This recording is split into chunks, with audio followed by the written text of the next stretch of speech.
Hello, dear friends, viewers, and students. In this video lecture, I am going to continue topic inverse trigonometric function (ITP). Inverse trigonometric function continue करने से पहले हम थोड़ा review करेंगे chapter 1 के concept का, individual function का, inverse कैसे फाइंड आउट करते हैं, इस टॉपिक पे बात करेंगे। तो फॉर इन्वर्स फाइंड करने के लिए कोई भी function one one and onto होना चाहिए। जब वो फंक्शन वन वन और ऑन्टो होगा तभी उसका इन्वर्स एग्जिस्ट करेगा। इफ़ बाई एक फंक्शन है जिसकी मैपिंग सेट एक्स से सेट वाई पर है, फंक्शन एफ की, such that F X equal to Y है, is one one and onto, then we can define a unique function G maps from Y to X such that ji Y equal to X, where small X belongs to capital S, small Y belongs to capital Y and Y equal to F X. यानी कि दो function हैं, small F one one onto function है, तो one one onto है, इसका inverse exist करेगा। एक दूसरा फंक्शन में डिफाइन किया इस तरीके से, जी इन दोनों फंक्शन में कॉमन क्या है, domain of function G equal to range of function F, domain of function G equal to range of function capital F that is equal to set Y, domain of function F equal to range of function G, domain of function F equal to range of function G equal to set X. ये हो जाएगा। जब ये situation है then G is called the inverse, जब ऐसा होगा then G is called the inverse of function F and it denoted by F power -1, then G equal to F power -1 या इनवर्स ऑफ फंक्शन एफ। तो G क्या है, function F का inverse है। Inverse of G equal to G inverse is F inverse -1। तो किसी भी function के इनवर्स का आगे इनवर्स निकालते हैं तो वही फंक्शन वापस मिल जाता है। इतना तो हमारे माइंड में क्लियर होना चाहिए कि इनवर्स कब एग्जिस्ट करता है या कोई भी फंक्शन इन्वर्टिबल क्या होता है। वैसे ऑलरेडी मैं चैप्टर 1 में इस चीज़ को एक्सप्लेन कर चुका हूँ, कंपोजिशन ऑफ फंक्शन, ये सारा मैंने कॉन्सेप्ट आपको अवेलेबल कराया है। आप प्लेलिस्ट में जाके चैप्टर 1 की प्लेलिस्ट देख सकते हैं, जैसे कि कॉन्सेप्ट और डिटेल में क्लियर हो जाएगा। अब बात करते हैं कि sine trigonometric functions, trigonometric function कौन से हैं, sine X, cos X, tan X, sec X, cosec X, et सेक्टा, ये 11th क्लास में अपने चैप्टर में पढ़ भी रखा है। अब हम यहाँ पर जो एक पॉइंट ले रहे हैं कि साइन फंक्शन क्या है। साइन फंक्शन है, साइन फंक्शन का डोमेन होता है सेट ऑफ रियल नंबर और रेंज होता है -1, 1 तक होता है। और साइन तब इसका इन्वर्स क्या हो जाएगा, जो इसका डोमेन है वो रेंज हो जाएगा, जो रेंज है वो डोमेन हो जाएगा। तो इन्वर्स एग्जिस्ट करेगा -1, 1 से, और रेंज हो जाएगी -π/2 से π/2। अब ये जो -π/2 से π/2 तक रेंज हो रही है, एक्चुअल में ये रेंज जो है -π/2 से लेके π/2 तक, ये क्या है, ये इस रियल नंबर के सेट का कोई ना कोई सबसेट है। तो यानी कि रियल नंबर के सारे इंटरवल्स पर inverse trigonometric function, sign inverse function define नहीं है। जो साइन इन्वर्स फंक्शन है वो रियल नंबर के कुछ इंटरवल पर ही डिफाइन है। यहाँ से एक चीज़ क्लियर है। और जिन इंटरवल्स पे डिफाइन है इनको बोलते हैं प्रिंसिपल वैल्यू ब्रांच। क्या बोलते हैं इनको, प्रिंसिपल वैल्यू ब्रांच बोलते हैं। रियल नंबर देखिए, साइन का जो डोमेन है वो सारा है, ठीक है, कितना सारा है, सेट ऑफ पूरा रियल नंबर है। जबकि साइन इन्वर्स का डोमेन कितना है, -1 से 1 तक है। इसलिए जो रेंज इसकी हुई वो रेंज क्या हो गई, साइन के फंक्शन की कोई ना कोई सबसेट हो गई। क्लियर है ना। अब ये हाउ इट इज एक्सपेंड, ऐसा क्यों हुआ, क्यों ऐसा हुआ, इसके बारे में हम लोग बात करेंगे। इसको अंडरस्टैंड करने के लिए, समझने के लिए हमें साइन और sign inverse x, sine x का और साइन इन्वर्स एक्स का दोनों का ग्राफ स्टडी करना पड़ेगा। उसके बिहाफ पे हम कैलकुलेशन पे पहुंचेंगे और तब बात करेंगे कि कैसे इस तरीके से ये चीज़ एग्जिस्ट हुई है। y equal to sine X, यहाँ पे x का वैल्यू 0 डिग्री कंसीडर करेंगे, तो जन x 0 डिग्री, साइन 0 डिग्री 0 होता है, साइन π/2 वैल्यू 1 होता है, साइन पाई पे वैल्यू 0 होता है, साइन 3π/2 वैल्यू -1 आएगा, साइन 2π का वैल्यू 0 आएगा, साइन -π/2 का वैल्यू -1 आएगा, साइन -5 का वैल्यू -1 आएगा और 0 आएगा, और साइन -3π/2 का वैल्यू +1 आएगा। अब इन पॉइंट्स को अगर हम ग्राफ पे प्लॉट करें, कार्डियन प्लेन पे प्लॉट करें, तो इस तरीके से हमें शेप जनरेट होगी, ये शेप ऑब्टेन होगी, ठीक है, ये शेप हो जाएगा देखिए। और इस तरीके से रेड कलर का एक कर्व ऑब्टेन होगा। अब यहाँ पे आप देख रहे हैं कि इस फंक्शन की जो रेंज है वो +1 से -1 के बीच में लाई कर रही है, इसको एक्सीड नहीं कर रही है, ठीक है। मैक्सिमम वैल्यू +1 और मिनिमम वैल्यू -1 ही आ रही सारे पॉइंट्स के लिए। और देखें तो एवरी इंटरवल में, जैसे -π/2 से लेके π/2 तक, अगर इस इंटरवल की बात करें तो इस इंटरवल में वैल्यू कितनी हो रही है, -1 से +1। इसी टाइप से अगर हम बात करें -3π/2 से लेके ये 3π/2 का इंटरवल लें तो -1 से +1, इस तरीके से हमें इंटरवल्स कंटिन्यू मिलते रहते हैं, चलते रहते हैं। अब यहाँ पर अगर हम एक पार्टिकुलर इंटरवल की बात करें -π/2 से लेके π/2 तक, तो -1 से 1 तक वैल्यू कहीं ना कहीं इंटरवल में लाई करेगी। अगर हम जो है डोमेन को ले लें -3π/2 से +3π/2 तक, तब भी वैल्यू -1 से +1 तक लाई करेगी। इस तरीके से बहुत सारे इंटरवल आपके ऑब्टेन हो सकते हैं। अब ये इंटरवल है -3π/2 से -π/2 तक, तो वैल्यू कितनी हो रही है +1 से -1 तक। अगर हम बात करें -π/2 से π/2 तक इंटरवल की बात करें तो वैल्यू कितनी हो रही है -1 से +1 तक। π/2 से 3π/2 बात करें तो -1 से +1 से -1 तक। तो इस तरीके से ये वैल्यूज इंटरवल में चलती रहती हैं। तो यहाँ से रिजल्ट क्या होगा, होता क्या एक्चुअल में, ये बर्नबन और आंटो साइन इनवर्स फंक्शन जो बर्नबन आंटो होगा, सॉरी साइन एक्स फंक्शन होगा, वो बर्नबन आंटो होगा सिर्फ इस इंटरवल में। अगर सारे इंटरवल लेंगे तो सारे इंटरवल में जो है साइन फंक्शन होता है वो मैनीवन होता है। कैसा होता है, मैनीवन होता है। तब हम साइन एक्स को पाई इक्वल टू जो साइन एक्स है, ये जो हमारा फंक्शन है, या F X equal to sine X है, एक्चुअल में ट्रिग्नोमेट्रिक फंक्शन होते हैं मैनीवन, ठीक है। लेकिन जब हम इनके डोमेन में जो सेट ऑफ रियल नंबर है इसको रेस्ट्रिक्ट कर दें, कंडीशन लगा दें कि इसका डोमेन -π/2 तक, इस तरीके से डिफाइन करें कि ये जो फंक्शन है इसका डोमेन हो गया -π/2 से लेके π/2 तक, तो रेंज क्या हो जाएगी, दैट इज बिकम -π/2 से लेके π/2 तक हो जाएगी साइन एक्स का। इतना कंडीशन हो जाएगा अगर हम ये कंडीशन लगा दें कि डोमेन इस फंक्शन का सिर्फ इतना है ना, -π/2 से π/2 तक, सॉरी। तो रेंज कितना हो जाएगा, डोमेन अगर हम कर दें ये है इतना, तो रेंज कितना हो जाएगा, रेंज हो जाएगा -1 से लेके 1 तक। पर आप देख रहे हैं कि इस -3π/2 से -π/2 में भी रेंज यही आ रही है, -π/2 से π/2 में भी रेंज यही आ रही है, π/2 से लेकर 3π/2 में भी रेंज आ रही है। इस तरीके से बहुत सारे इंटरवल बनेंगे जिनमें रेंज -1 से 1 तक के बीच में ही आएगी। तो एक्चुअल में साइन एक्स कैसा है, मैनीवन फंक्शन है। पर जब हम एक कंडीशन लगा दें कि इसका जो डोमेन है ना, वो -π/2 से लेकर π/2 तक बिलोंग हो रहा है, तो रेंज क्या आ जाएगी, रेंज आ जाएगी -1 से 1 तक। तो इस पार्टिकुलर डोमेन में, पार्टिकुलर कंडीशन में ये फंक्शन हो जाएगा बर्नबन आंटो, और इस कंडीशन में इसका इन्वर्स एग्जिस्ट करेगा, ठीक है ना। उसको ही हम लोग बोलते हैं साइन इनवर्स एक्स बोलते हैं। इसी बिहाफ पे हमने डिफाइन किया कि साइन इनवर्स एक्स क्या है, साइन इनवर्स का जो डोमेन है वो -1 से 1 तक इसका रेंज हो जाएगा, और जो रेंज है वो रेंज इतना होकर रेंज का एक सबसेट है -π/2 से लेके π/2 तक। आई होप आपको क्लियर हुआ होगा कि साइन इनवर्स को डिफाइन इस तरीके से किया गया। जबकि इनवर्स की डेफिनेशन क्या थी, इनवर्स फंक्शन की, जो फंक्शन का इनवर्स अगर होता है तो पार्टिकुलर फंक्शन का जो इनवर्स फंक्शन होता है उसकी रेंज और डोमेन आपस में इंटरचेंज हो जाते हैं। क्लियर। अब यहाँ से फंक्शन की, इनवर्स फंक्शन की डेफिनेशन क्या है इस पर बात कर लेते हैं।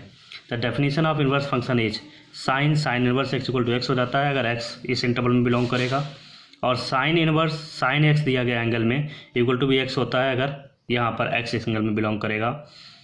By equal to sine inverse X दिया गया तो इसको सिंपली हम लोग sine Y equal to X write कर सकते हैं, ठीक है। ये हम न्यूमेरिकल्स में ऑलरेडी यूटिलाइज करेंगे।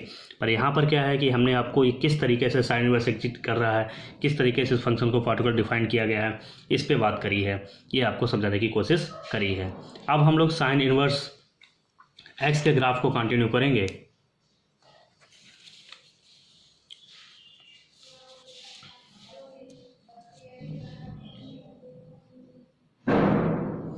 साइन इनवर्स एक्स का ग्राफ इस तरीके से ऑब्टेन हुआ है, बाई एक्सेस है ये। अब यहाँ पर देखिए बाई इक्वल टू आपका है साइन इनवर्स एक्स, यानी कि आप एक्स का वैल्यू कुछ रखेंगे उसके करस्पॉन्डिंग। अब जैसे एक्स की वैल्यू आप +1 रख रहे हो तो +1 रखोगे एक्स की वैल्यू, तो वाई का वैल्यू आएगा +π/2 हो सकता है, वाई का वैल्यू -3π/2 हो सकता है। इस तरीके से बहुत सारी वैल्यूज़ पॉसिबल हैं, ठीक है ना। लेकिन आप एक कंडीशन देखेंगे कि एक पार्टिकुलर ब्रांच में, जैसे यहाँ से यहाँ तक है ना, जो साइन इनवर्स फंक्शन की डेफिनेशन यहाँ से यहाँ तक -1 से लेकर +1 तक रहती है, तो इस ब्रांच को ही हम लोग प्रिंसिपल वैल्यू ब्रांच बोलते हैं। क्या बोलते हैं इसको, प्रिंसिपल वैल्यू ब्रांच बोलते हैं। एक्चुअल में sine inverse it is a function with the domain -1, -1। जो साइन इन्वर्स है ये फंक्शन है जिसकी डोमेन जो है -1, 1 यहाँ से यहाँ तक ही रहेगा, क्योंकि डोमेन सिर्फ ये वैल्यूज ही ले सकता है। तो डोमेन ऑफ साइन इन्वर्स कितना हो जाएगा, -1 से 1।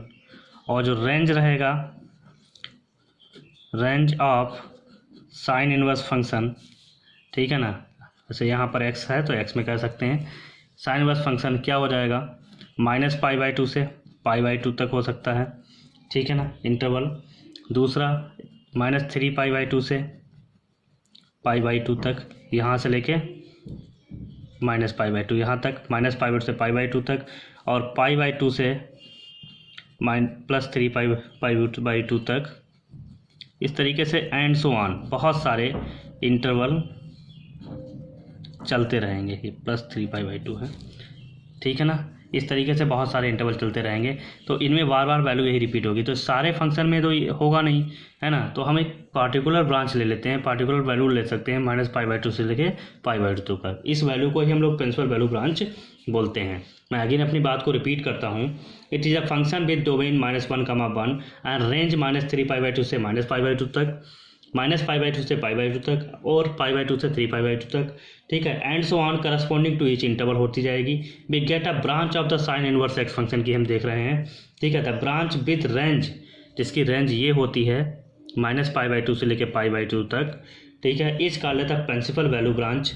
दस इस बिहाफ पे आपका फंक्शन हो गया साइन इनवर्स फंक्शन हो गया, जिसका डोमेन है -1 से 1 तक और रेंज है -π/2 से π/2 तक।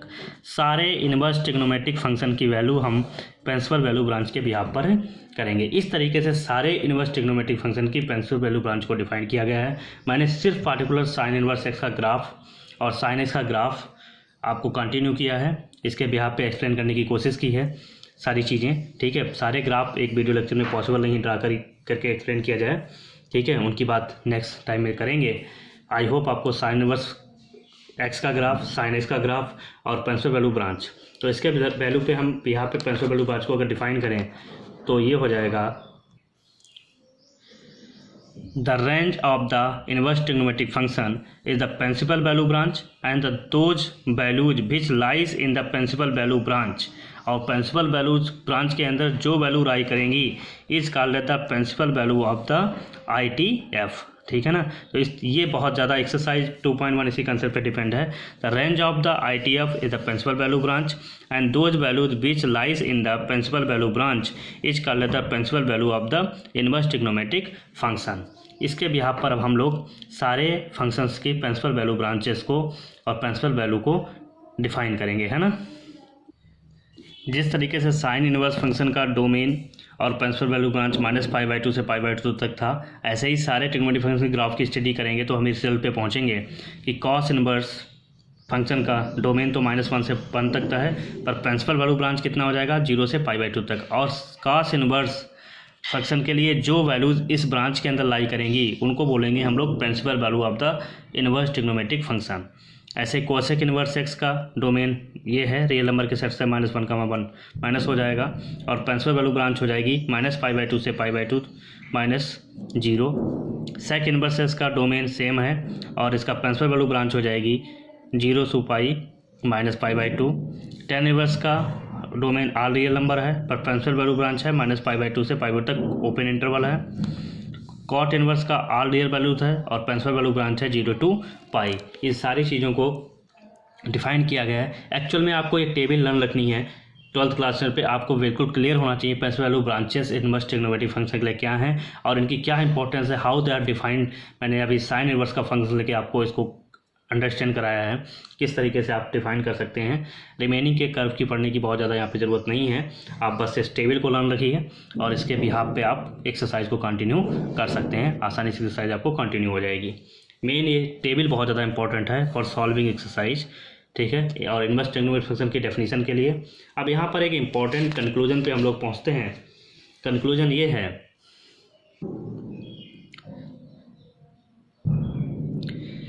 Elementary properties inverse trigonometric function, basic की बात इसमें कर भी चुका हूँ मैं। A function maps A to B is set to be integral if it is bijective यानी कि 1/2. The inverse of the function F is denoted by F B approaches A such that F inverse Y equal to x if fx equal to y for every x belongs to capital A, y belongs to capital B. A the trigonometric functions are many one. देखिए trigonometric function कैसे होते हैं, many one होते हैं.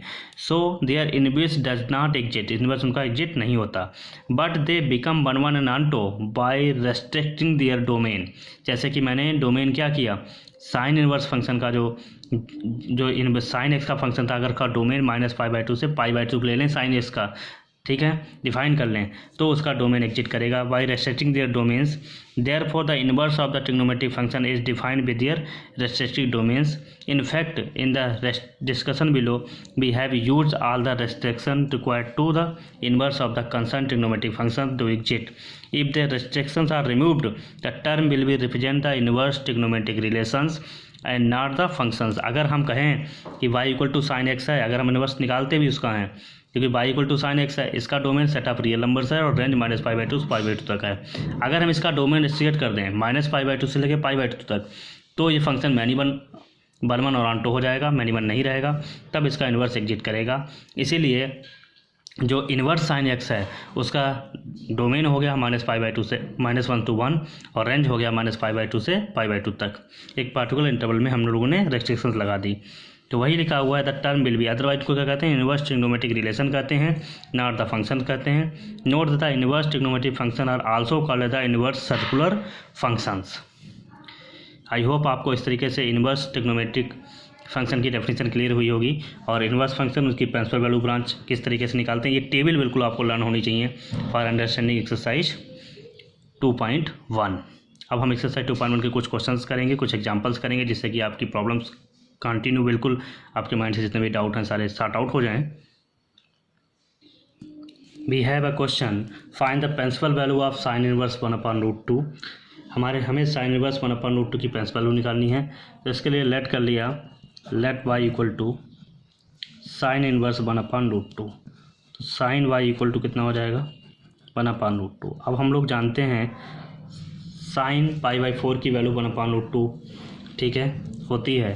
तो हम क्या निकालेंगे यहाँ पे, साइन π/4. तो y इक्वल टू कितना निकला, π/4. अब ये π/4 अगर बिलोंग कर रहा है, किसको बिलोंग कर रहा है, प्रिंसिपल वैल्यू ब्रांच को कर रहा है या नहीं कर रहा है, कर रहा है. Therefore principal value of sine inverse 1/√2 equal to π/4. एक आंसर हो गया. अब अगर हम थोड़ा डिटेल में बात करें यहाँ पर कि साइन इनवर्स का ऐसे π/4 वैल्यू लिया. अभी 11th क्लास में हमने पढ़ा था, ऑलरेडी आपने पढ़ा है कि sine y equal to sine π/4 है.